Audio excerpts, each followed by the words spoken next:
Awesome. Well, welcome to the Logan Mason ROSC.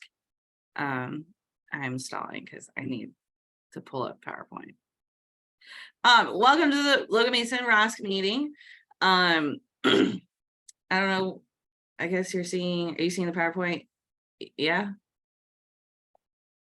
You're seeing, yeah, you are. Cool. Today is November 16th, 2023. So our last meeting, it's not November, it's December. Ignore, I didn't change the date. So it's the last meeting before the new year. And then Jeanette will be back with us. We have more exciting things, but before we start, we are going to do introductions. And so the PowerPoint's not working with me. So you're going to say your name, your title and agency, any updates that you have, and then what your favorite holiday tradition is. So I will start. So my name is Grace. I'm a prevention coordinator at Chestnut Health Systems. I guess, okay, well, I don't want to steal your thunder, Tristan, but Tristan can give his little announcement when he gets there, but we're really excited to have him a part of the team so you can talk a little bit more about that. I just hired Dominic Valenti, so he will be joining us with stuff. So Tyler will have a friend.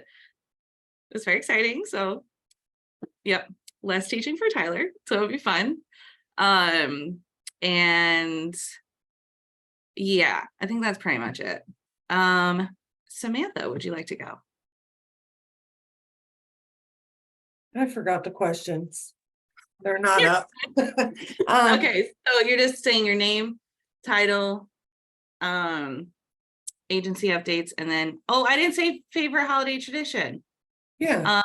Yeah, I will. It's my favorite holiday tradition. I like to go around and see all the lights on the houses.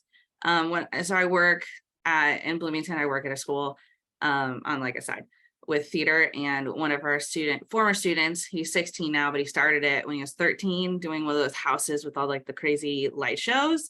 It is really cool. So I love that, and then spending time with family. So, okay, Samantha, now you can go. I am Samantha Martini, aka Sammy here at work. I am first and foremost, I'm a person with lived experience. I have the 1st of January, I will have 4.5 years clean.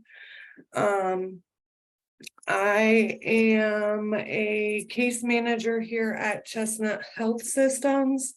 And I also most recently got my certified peer recovery support specialist license.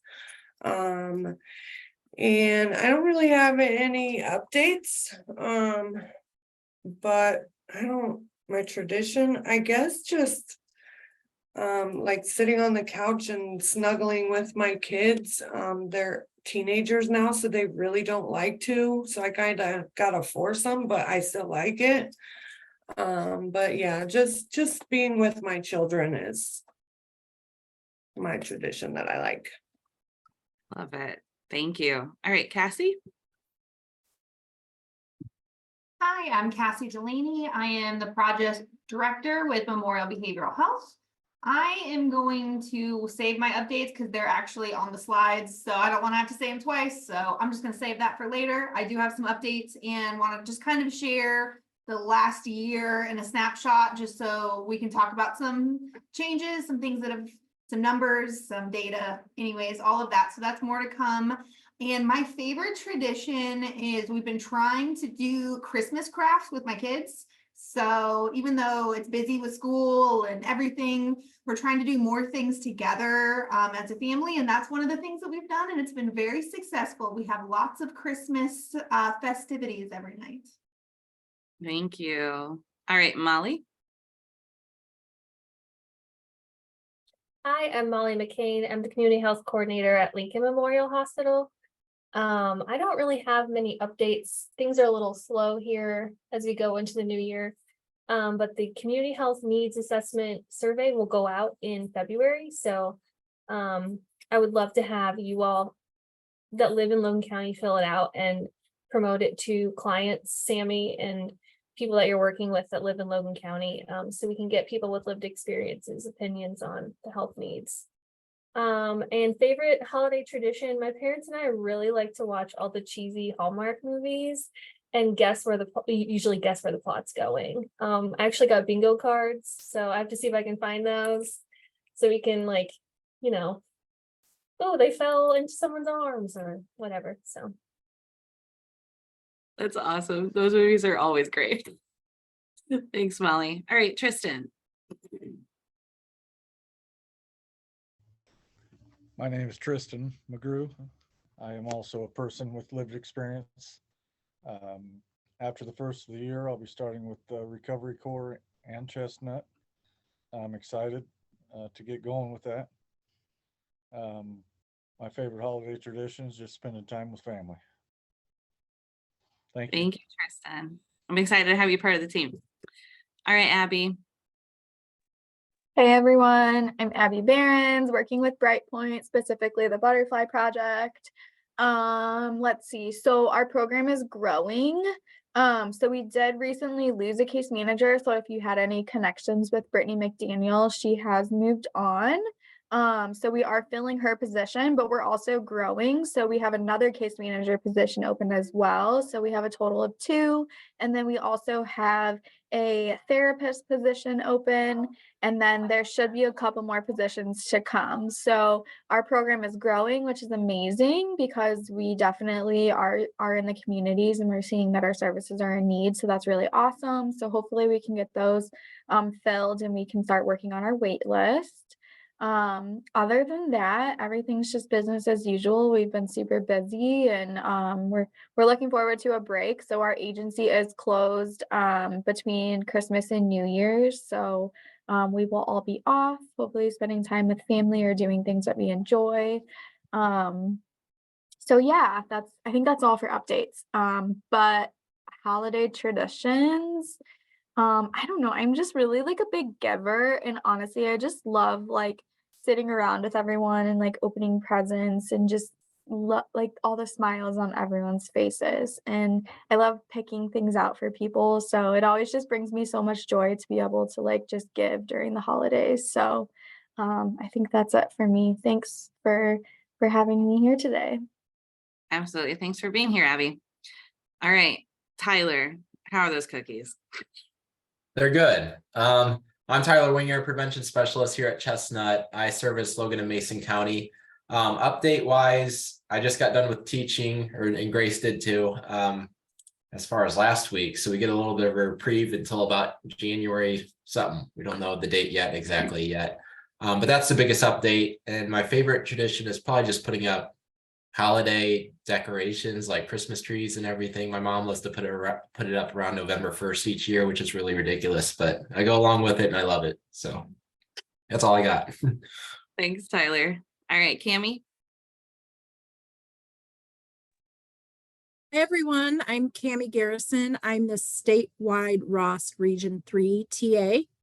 And my favorite, I don't think I have a favorite tradition. I just love it. I love Christmas. I love the season. I love it all. I do all the things. So I'm just a Christmas person and I'm happy this time of year. Thank you, Cammie. All right, Danny. Also, I love your sweatshirt. Thank you very much. Yeah, I wear a different ugly Christmas sweater from the end of Thanksgiving until Christmas. So I only got a few more days. But thank you. Yep. My name is Danny Sorvis. I'm with DuPage County ROSC. We're to Region 2. I just like to come observe other regions that are close by, mostly Region 1 and 3, in addition to my own, just because you guys are close by and I could share ideas and vice versa. So I just like to come here and support you guys as well. My favorite holiday tradition, we usually go by my parents or my side of the family on Christmas Eve, and we play Greek card games. So that's what I love to do. Cool. Thank you, Danny. Appreciate you being here. Of course. All right, Kendra Day. Hello, so I'm Kendra Day. I'm Community Engagement Specialist with Memorial Behavioral Health. I also got my CRSS recently, so congratulations to, I forget what her name was that got it, but congratulations to you. Also having an ADHD day. I mean, behavioral health, we have the same updates, me and Cassie, but I am getting my recovery group back going in Lincoln. It's gonna be Mondays. The time's gonna be 10:30. I don't really have an end time yet. I'm gonna hang out there till 2, just until I get people coming. So it's gonna be smart recovery loosely, because that'll be my first group, so we'll just struggle through it. Awesome. And do you have a family holiday or a favorite holiday tradition? Oh yeah, matching pajamas for sure. We've done them every year since I could remember, and then now I do it with my boyfriend.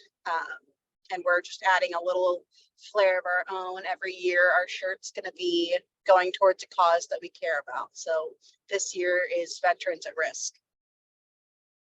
That's awesome. Thank you. All right, Kim. Kim Turner with Logan County Probation and various other things. I do like getting together with family, making the same food every year that we make. Thank you, Kim. All right, Leanne Corson.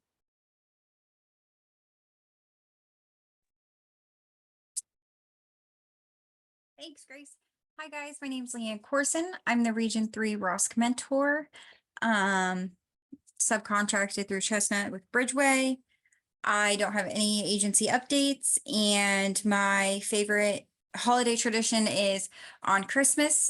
My mom's whole side of the family gets together, and my cousins and I and my sisters, we make these big saran wrap balls. And they're really tricky. And so we have to set a timer and we unwrap them as fast as we can, and you get as many of the prizes as you can out of there. And there's like dollar bills and lottery tickets and chapstick, and it's just fun. And my family is really competitive, so there's like people flying over the tables and stuff. So it's really a good time. I love it. Thank you, Leanne. Yeah. All right. We are going to power through. So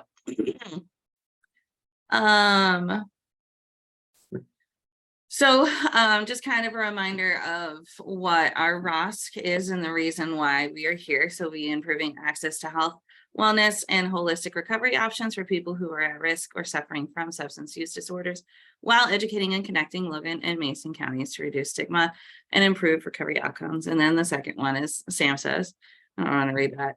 So Jeanette likes to do this, so I bring it back because I didn't do it last time.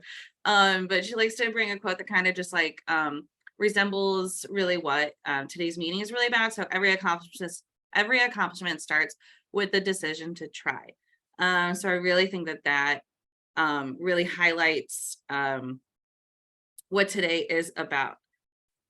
All right, so Samantha, would you like to give some updates on the Recovery in Action?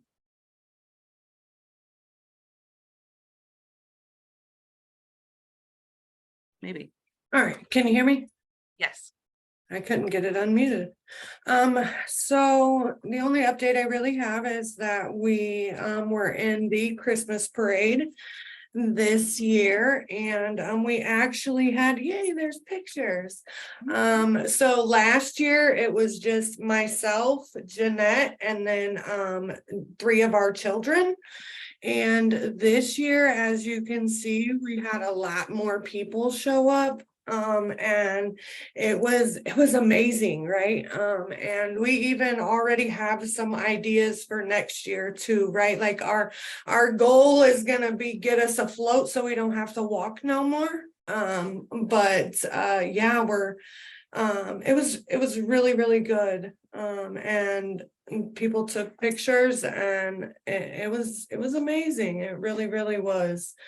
Our next recovery and action meeting, all right, is January 9th. At 4:30, and we meet at 200 Fish Street in Lincoln. We are growing, however, we could still use some more people to help us with some ideas and to, get us out there in the community. Awesome. And so while Samantha's talking, we are highlighting 2 people with lived experience today, and also an agency to just kind of understand where they have come and where they are now, and then where the agency wise, just kind of get updates, because we all kind of know what we do, but really just want to really dive deep into really knowing what everyone does. So Samantha, if you would like to share whatever you'd want to share about your story in your life. Hey, I'm super nervous. I always have to tell myself, whenever I share, I never say no to share. Just because like it says, like recover out loud. We have to be loud about our recovery so people know that it's possible. I don't think I have shared my story with you guys just yet. So grief is actually one of the main reasons that I started using in the first place. Starting at the age of 17, I had a boyfriend who had gotten murdered. And that's the first traumatic grief experience that I had. And I never knew how to deal with grief except for to continue to use, and it didn't matter what it was. So at 17, I had a boyfriend get murdered. In 2013, my best friend overdosed. And when she was on life support, I flew to I drove to Wisconsin to be beside her bed. And while I was there, my pops died in a car accident. I had an hour to come back to Lincoln, and by the time I made it back, she passed away. So I lost them both in a 24-hour period, and I buried them both in a 24-hour period. After that, a couple years after that, my uncle had passed away, and then 2 days later, my real dad passed away. People that were close to me just were passing really close to each other, and like I said, using was really that was the only thing that I knew how to do to make the pain go away, right? But reality was that I was just stuffing it and not dealing with it. So I personally have been to treatment 7 times. It took 7 for me, right? I used to beat myself up over that, but I took something out of each day. But it wasn't until the 7th time, that I actually had a jarring experience, right? In 2019, my 11-month-old nephew had passed away. He strangled himself with his blanket. And I went to treatment again shortly after that. And I came here to Chestnut when we still had our detox program. And while I was here, I had called home one day, and my mom told me that I needed to sit down, and I instantly said, "Who is it?" And she told me that the father of my kids had passed away. Him and I were together for 17 years, and that was my person, I truly did not know how to live without him. So much so to where my family was preparing to bury me next,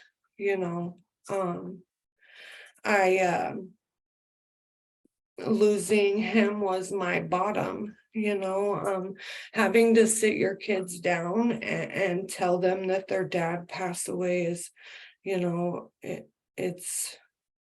it's brutal. It really, really is, and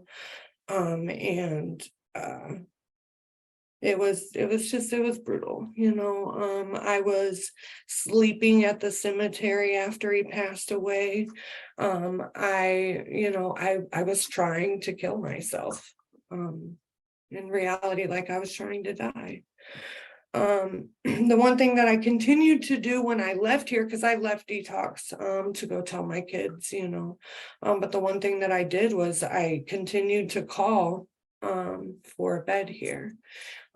June 26th, well, I forgot this part, in 2018, January 31st, actually, I got my kids taken from me through DCFS. So like I did not have my kids throughout this whole process. When their dad passed away, you know, I had 20 minutes to tell them, and then I had to leave, you know. So I had to go to court for my kids, and you know, I wasn't doing what I was supposed to do, and the judge ended up putting me in jail until my date to come here to treatment, and I'm truly grateful for that today. So I came here to Chestnut. My clean date is July 1st of 2019. 40 some odd days after I lost the father of my kids. I did the 28-day treatment here, and the one thing that I never did all the other 6 times I went to treatment was continue my recovery. I just didn't, you know. I would go to a couple meetings or something, but like that, it wasn't, you know, a daily reoccurring thing. So I went to Oxford in Springfield, and I was in Oxford for 15 months. I was busting my butt, you know. In the beginning, I didn't have a vehicle. I was riding the bus. I was going to outpatient. I had a full-time job. I was, you know, getting my visits with my kids. I got my CNA license back, you know, just all of these things. And one of the goals that I had, like that was on my treatment plan and stuff here when I was at Chestnut, was to be able to go back to Lincoln and show them that recovery is possible. Like I really, really wanted to do that, you know. And so I got connected with Jeanette. I originally met her at a meeting a long time ago, and I got connected with her, and she, you know, told me about ROSC, and we started the Recovery in Action group, and we put together a memorial walk, you know, for the people that we've lost in Lincoln, and, you know, just to talk about recovery and bring resources to the town, you know. And I got to speak on our first one, and it was amazing. Like it really was. One of the resource tables had a flyer for Recovery Corps. So I was like, huh, okay, you know, I've been a CNA for 15 years, like since I was 20, like that's what I did. But I had called them and, you know, started to get things set up. Well, I wanted to go to Springfield, just because like that's where my base is, that's where my sponsor is, my home group, you know, all of these things. However, there was only one position available, and it was the position here at Chestnut and Bloomington. And I didn't even know that they were even an option. And I'm like, you got to be kidding me, you know, like this is my higher power placing this in my life, right? I had the worst day of my life in this building, which was the day that I found out that I lost the father of my kids and my best friend. And I ultimately had the best day of my life in this building, which is the day that I got clean, right?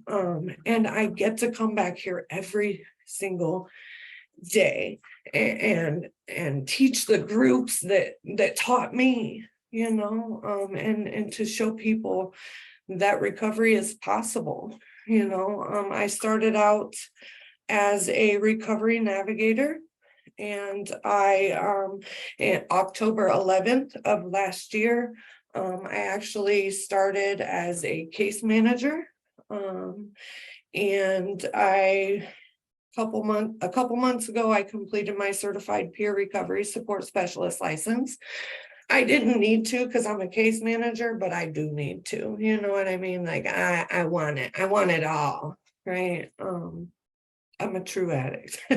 But the difference is that I want great things for my life today and not bad things, you know.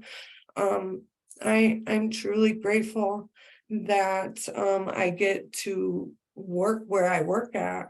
And I'm truly grateful that I also get to be a part of the recovery and action group and the ROSC. And, you know, if we don't share our pain and our struggles and let people know, you know what I mean, that recovery is possible, then, I mean, nobody wants to reach out. Pain shared is pain lessened, right? And everybody needs somebody. And today, like, I want to be that somebody for somebody to reach out to, you know.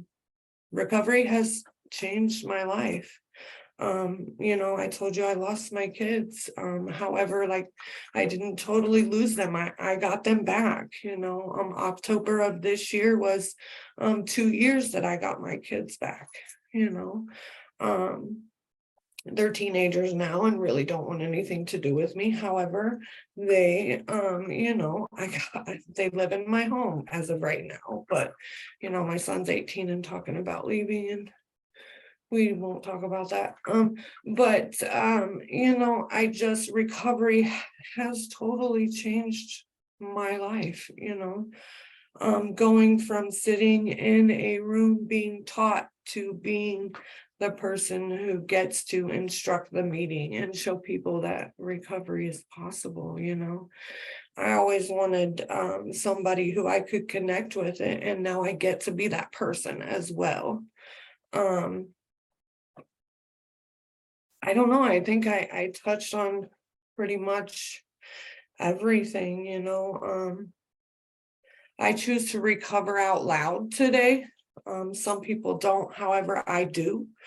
And you know, my little quote that I like have made up or say all the time is Lincoln strong, you know.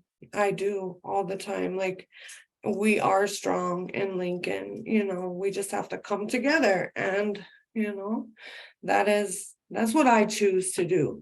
Even if we go to a meeting and it's just me sitting there, or me and Jeanette, or you know, like, we're still gonna do what we have to do for Lincoln, you know. Like, that's still my goal today. I don't know, I'm really grateful to be here. Thank you for asking me to share, and I think that is all I have. Thank you so much, Samantha. I appreciate it. For those who don't know, Samantha is huge in Logan County and Lincoln, a true champion, and has been with the ROSC every step of the way. And we truly appreciate you so much. And I thank you so much for sharing. Thank you. So moving along, Cassie Delaney is going to share her agency updates at Memorial Health. And then you can just say when you need me to move to the next slide. Oh, you got my picture. There you go. Hi, everyone. As I said before, my name is Cassie Delaney, Project Director with Memorial Behavioral Health. Thank you, Sammy, so much for sharing your story. It is heartbreaking and amazing, and it takes a lot of courage. And so I really do appreciate that. I think I learned a lot, and it's hard to go up against, go behind that, because all I'm doing is sharing information and some updates over the last year. If you want to go to the next slide. And the next slide. So really quickly, I'm kind of going to give an update on the problem, on the statistics, how to support someone and what services are available. Next slide. Here's some facts. I don't want to get too much into just the data review, but if we look over this last year, we see that mental health has continued to increase. And we've seen an increase on all different ages. We've seen an increase of suicide as well. And so Sammy kind of mentioned some of her own personal experience. And I think having those discussions out in the community are so very important, because the reality is a lot of people have had those feelings at some points. And it's not always something that someone feels comfortable in sharing. And there's a lot of stigma associated with mental health still. So I think that it does, in some cases, make people feel uncomfortable talking about it. But those experiences are going to help encourage people to get help. It's going to make it feel like you're not alone to be experiencing them. So looking at the statistics, there was an increase in almost all areas when we look at age ranges, but the biggest jump is actually in our oldest population, 75 and older, had a 150% jump in suicide. So this is really, it hasn't been this high in the history for this age group. So really something that is concerning, and something that I've noticed when having these discussions is people don't often think of this age group. They think of kids, or they think of middle-aged group, you know, but they don't really think about those who are in their later ages of life. We also see that there's groups like LGBTQ+ who also are higher. They're 4 times more likely than individuals who are their same age. So that is a risk factor to always keep in mind. We've also noticed that the trends have taken more of those rural areas. The rates of suicide increase. So just for an example, the highest states for this last year for suicide would be Wyoming, Montana, Alaska, and New Mexico. So some people think, oh, well, that doesn't happen here. It's not in this small town. And the reality is the small towns is where individuals are struggling the most. So definitely something to keep in mind. On this, there is some statistics here from SANSA, which I think you can all read those as well, that just put into mind how prevalent it is. And we see that there is a lot of people who struggle with substance abuse and mental health. A lot of what we would call like a comorbidity, but just really to have someone who's struggling with substance abuse, in times they can feel like their mental health is very much impacted. Next slide, please. Sorry, Grace. So a lot of you have probably seen and heard of these signs and symptoms, but we're going into the holidays. You're going to be around family, friends, and I think it's a great reminder of how important it is to check in with the people we are around. So any kind of changes that you notice in individuals, and I say that the best way to notice is to have those conversations. Have you seen any behavior changes? Are they less interested in doing things? Are they changing their routines? Are they using more substances, or are they complaining about not sleeping? Is it impacting their day-to-day life? So if you look on these, all of these are going to go into individual areas that could be appetite, sleep. It could be unusual behavior. There's really a lot of things that can impact it. And it really can be at any age. So we see, you know, changes in mental health from someone who's in kindergarten. You can see a change in a child and all the way up. So some of these signs and symptoms are important to see. There's lots of amazing websites that are available. You can type in signs and symptoms of mental health and you can get so many great resources like NAMI, Mental Health America. There is so much available if you want to learn more or read more about it. But these are just good to keep in mind when you're having those family events and going out and having discussions in the community. Next slide, please. So I get a lot of questions about, okay, so I've noticed some changes. How do I get started? What do I say? How do I bring it up? So the first thing is to use a lot of those I statements, like I have noticed some changes, and use those examples. It's a very sensitive topic. So even if you're doing some of these conversations in a work capacity, it might still feel really hard to point out some of those changes to someone. Sometimes when someone's struggling with their mental health, they do not see those changes themselves. So it might be the first time they've really had that conversation, or really are processing what those changes are. So for example, someone who is not taking care of their hygiene, that can be a difficult conversation. You know, hey, I've noticed that you have been coming in late to work. I've noticed that you've been leaving early, that you're not interested in the things that you used to do. So those are some things that you can use as a way to start the conversation. You always want to be a good listener to someone, ask those open-ended questions, and really validate. I don't know if it's just me, but I do think that sometimes we try to offer solutions. I think that not every conversation about mental health has a solution, but there is resources, right? So knowing your resources, encouraging individuals, but also know where that line is of when professional help is needed. I think everyone can be an advocate for mental health, but it doesn't mean everyone needs to provide mental health services. So knowing when to encourage someone, and then offer to be that person to stand next to them, offer, you know, that support. Hey, I understand that this is a difficult time. How can I help you?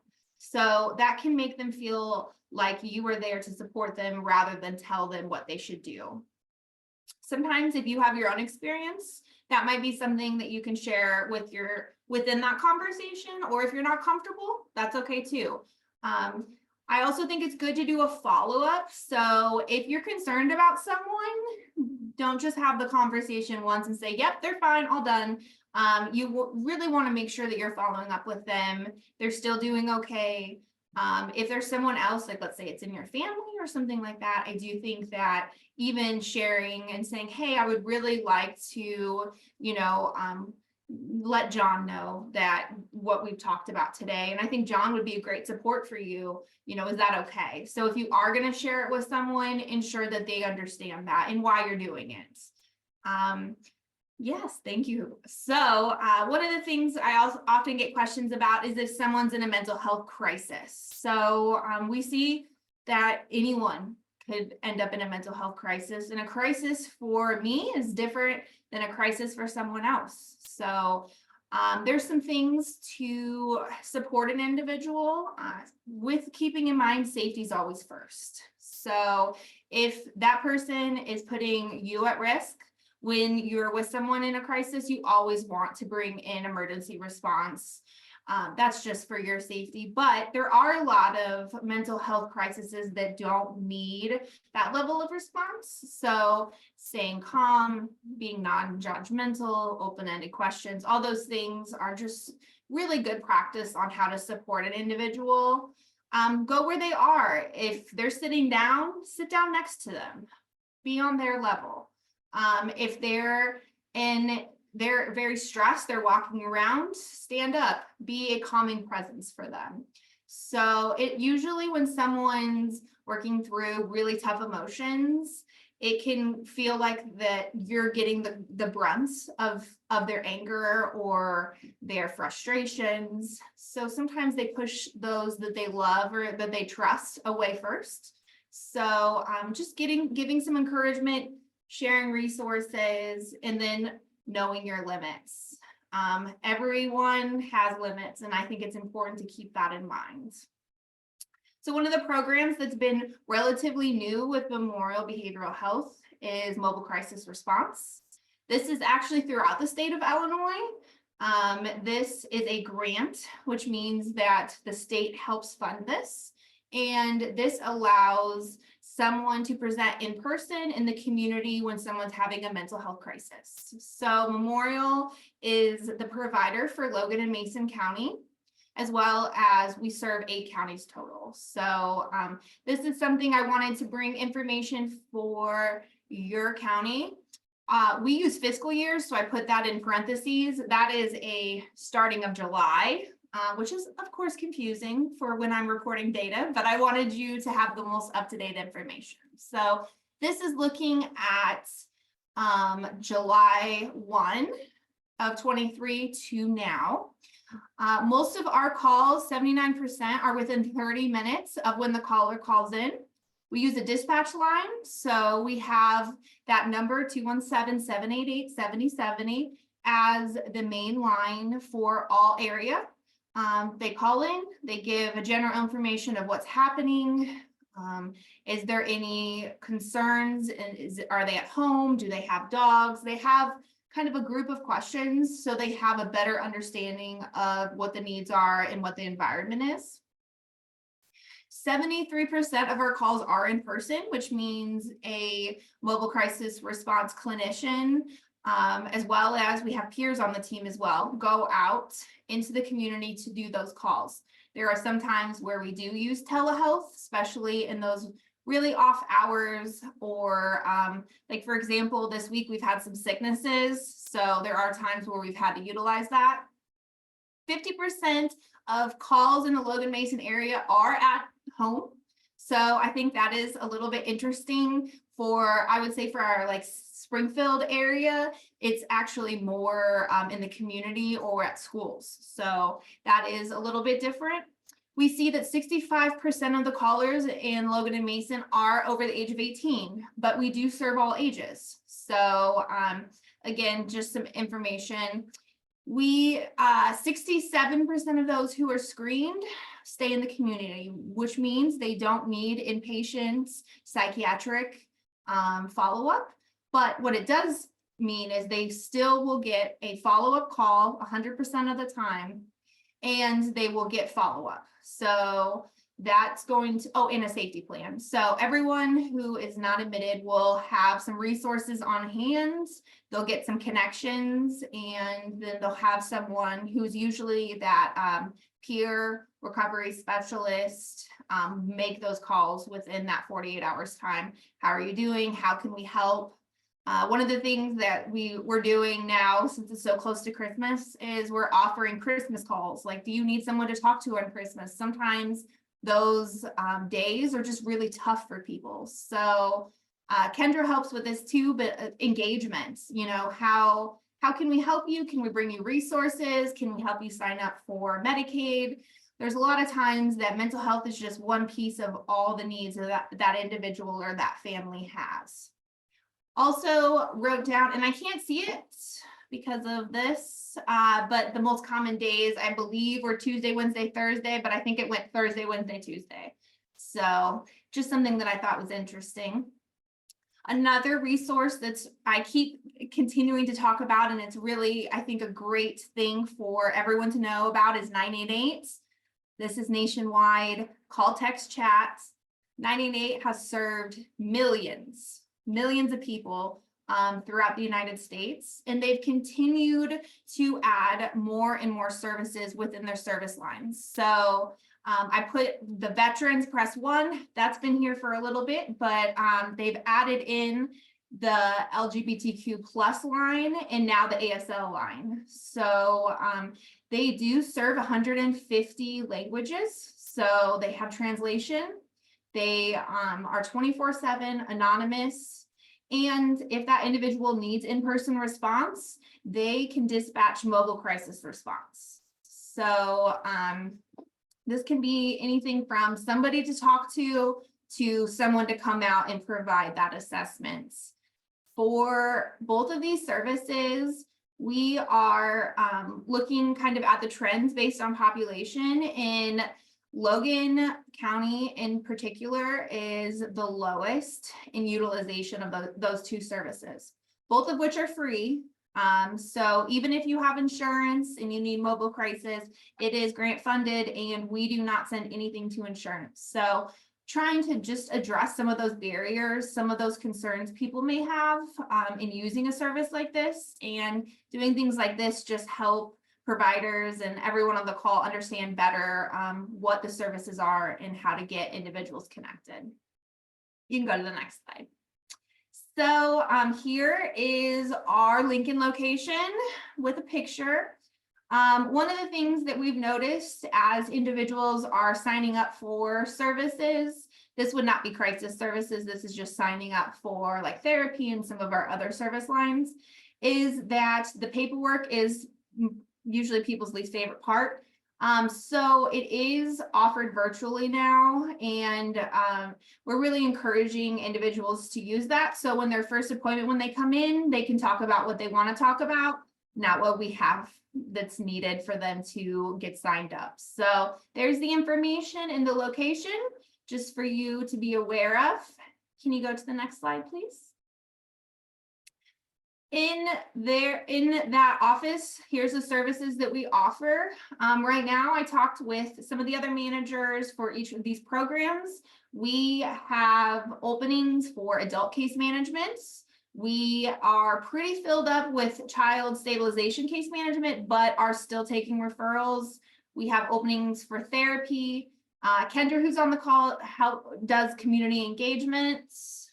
And it's cut off on the slide. So I think the last part is the crisis services. So that would be that mobile crisis response 988. And then PRT is what is located in ERs if someone has to have the screening done at the hospital.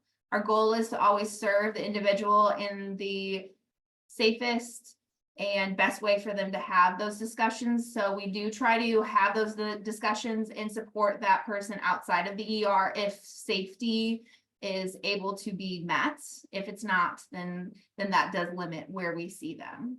So if there's any questions, I'm happy to answer questions. Otherwise, I just appreciate if you ever are working with someone, or if you are concerned about someone, take this information and share it as needed. Does anyone have any questions for Cassie?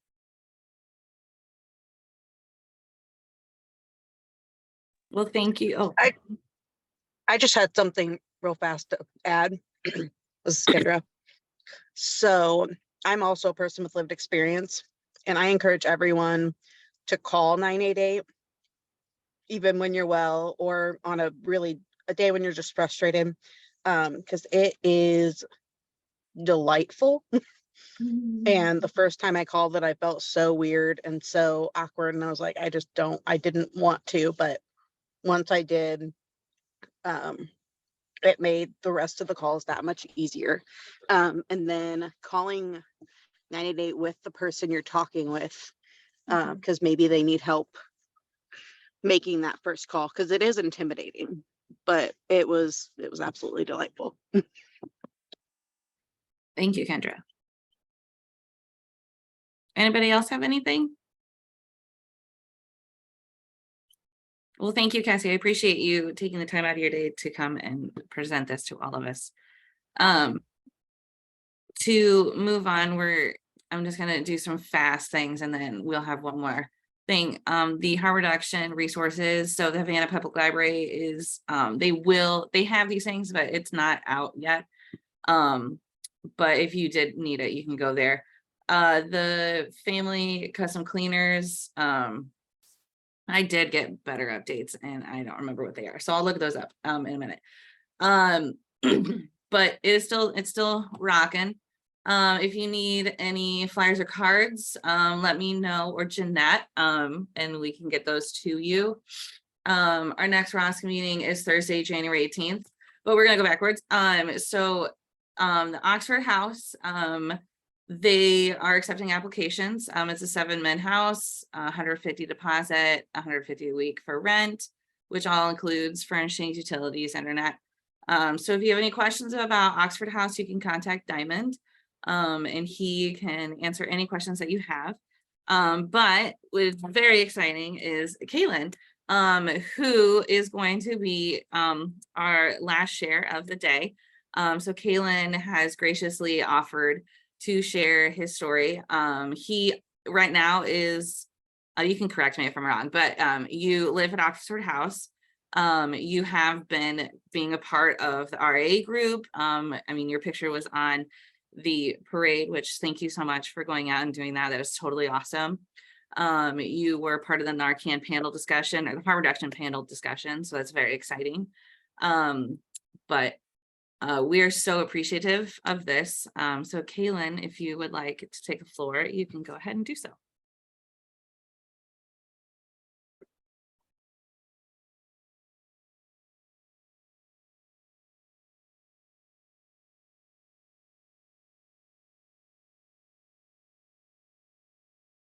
Oh, I think you're muted. There you go. Am I on? You are. Hey, that's the spirit. All right. So my name is Kaylin, and I am 40 years old. I have been, I've been an addict and alcoholic for 28 years. I have 8 months today, actually, which is awesome.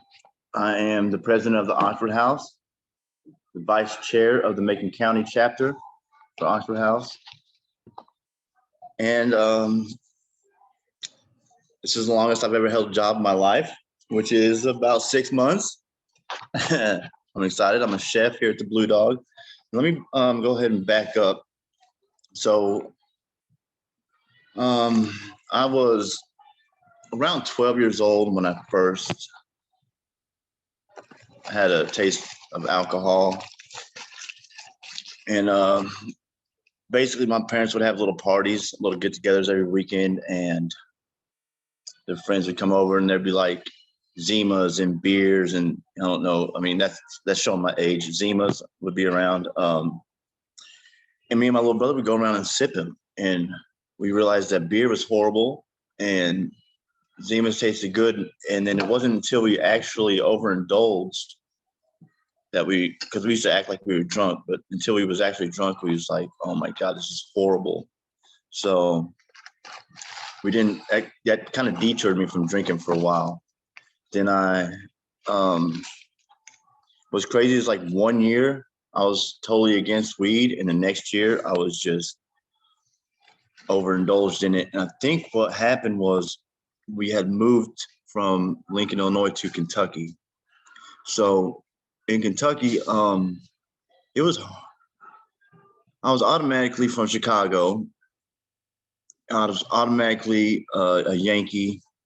And to be honest, I thought everybody wore, overalls and barefoot. So I got down there and realized it wasn't like that. But so it was kind of hard to fit in. It's hard to make friends.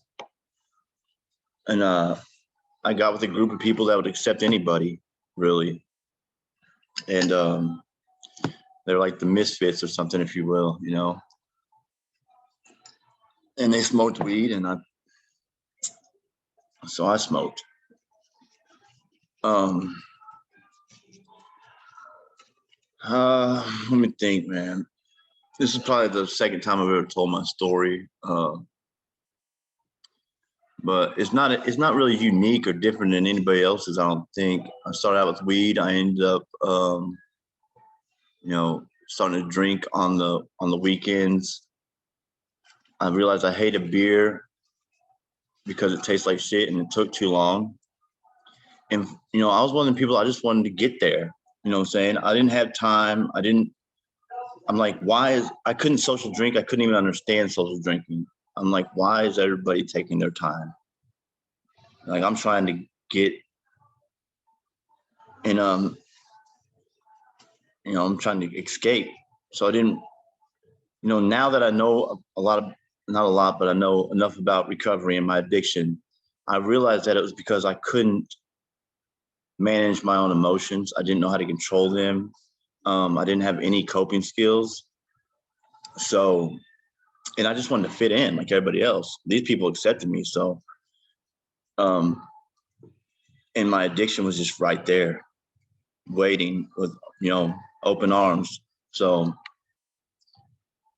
I know I ended up breaking my collarbone when I was like 15, right?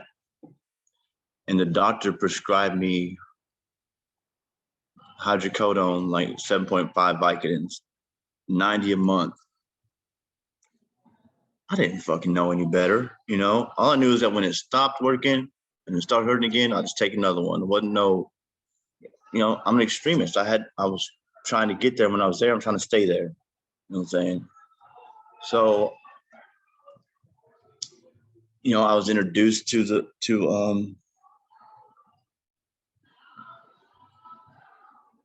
that type of drug. I can't remember if they're barbiturate. I don't know what they are, opiates or whatever. But I knew they were painkillers, and I just started using them. Like, I didn't even have to have the money. It was a local pharmacy. I'd go in there, and they would basically front me my script.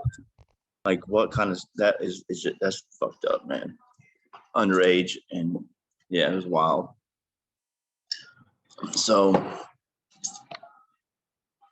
let's just fast forward through school. Evidently, I mean, to be honest, it's no different than most addicts at a young age. I didn't finish school. I got kicked out.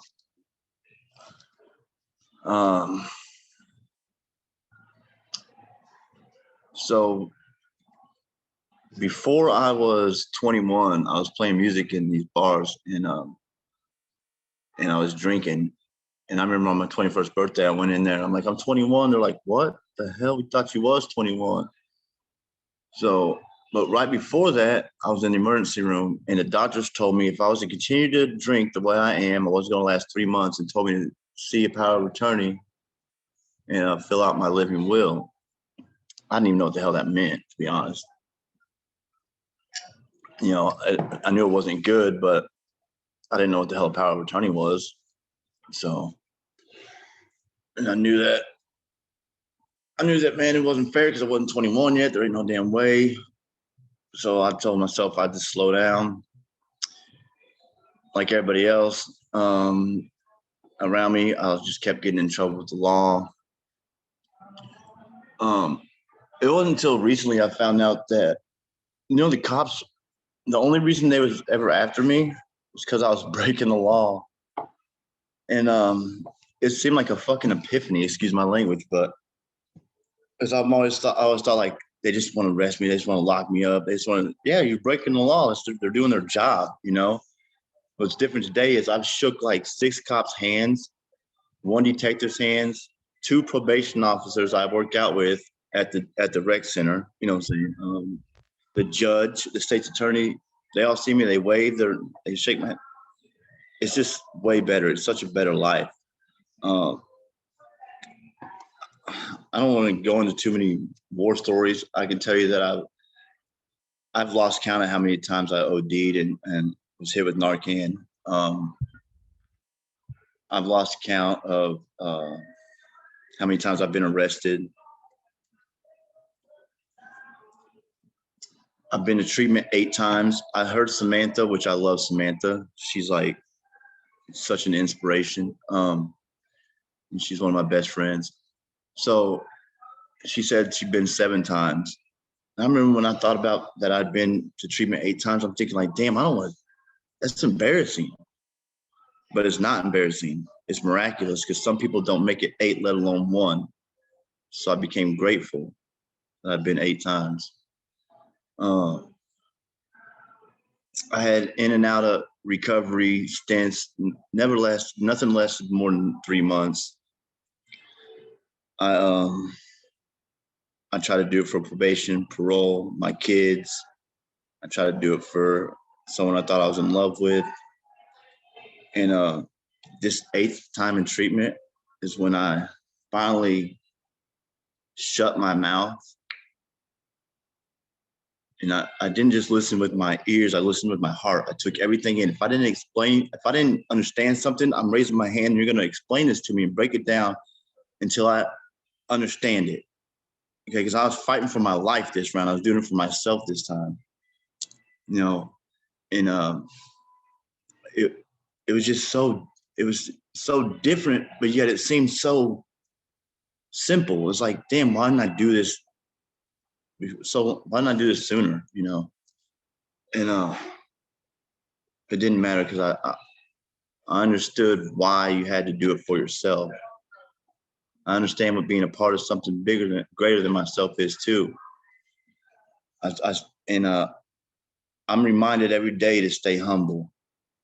you know, that's a big thing for me. Staying honest, working an honest program, and remaining humble. I can't be grandiose. I can't be overconfident. I can't be confident. I allow myself to be proud of myself, but not overly proud. You know what I'm saying? So I get a lot of people that tell me they're proud of me, and that's great. But my response is, you know, I'm appreciative for that, but I'm not doing anything that nobody else can't do. All I'm doing is trying to be an example and show people that there is a way out of that life. And like Samantha, we were supposed to be lifers. We were supposed to be junkies for life. I was supposed to be either locked up or dead. Period. That was the odds they had for me. I'll share one more thing though, real quick. So this is a kind of a testimony of hope and faith, and I'm gonna touch on struggle a little bit too. So when I was in jail this last time, they put me in for drug court, and I just knew I was gonna get drug court. I just fucking knew it. I wasn't accepting nothing else. I had faith I was gonna get drug court, and when it came for my time for them to vote, everybody voted no for drug court. But I wouldn't accept that either. Within 3 minutes from me getting the news that everybody voted no, they came back and told me that there's going to be the judge ordered them to re-vote. So next week they're going to do a re-vote. So they did a re-vote the next week. So you got to get majority of the vote. 2 people voted yes. 2 people voted yes. That's not majority. But God had another plan. So the judge, now check this out. The judge used to be the state's attorney. He gave me 12 years on one bit, 6.5 on another. Sent me to prison twice. 18.5 years worth, you know. So he overrode that panel and gave me a chance. He didn't just give me a chance, he gave me an opportunity to find out who I am. And that's the mission I'm on. I'm finding out who I am. I'm finding out that it's okay to struggle. It's not okay to get stuck in the struggle. It's okay to struggle because struggling will help you to appreciate happiness, you know, and ultimately find joy. So